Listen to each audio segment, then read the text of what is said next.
Mr. Chair, Mr. Morigeau, or Senator Morigeau, I have a question, and I'm going to try to ask this as tactfully as possible. We teach as best we can true history, and this seems like we're trying to replace one holiday with another. Seems like there's some good arguments on why we should do it and why we shouldn't do it. Stated for healing purposes and other things. That aside,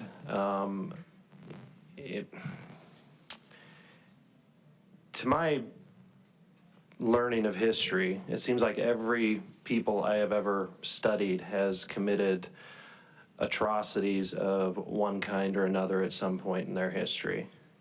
And I would just ask, is atrocities ever been committed by Native Americans or otherwise indigenous people?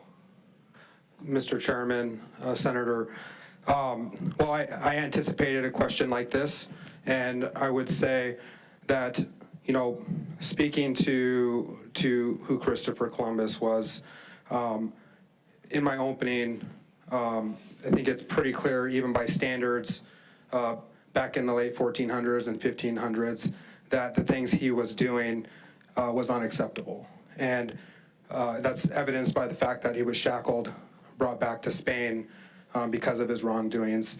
And, at the time, gold and I would say greed played a major role in things.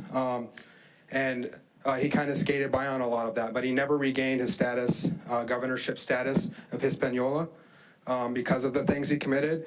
And I think priests, good Christians at the time, who took logs of his actions, as I spelled out, were essentially sickened by them in the fact that they reported them back to the Queen and King, who came back and took him, had him shackled and brought back to Spain. So, have people committed things in society that today we look at and we say, were people doing certain things throughout history that is unacceptable today? Yeah, absolutely. But we have the opportunity to choose and write our own chapter in Montana and unify behind an effort to celebrate each other, not somebody who, at a time, was committing really horrific acts.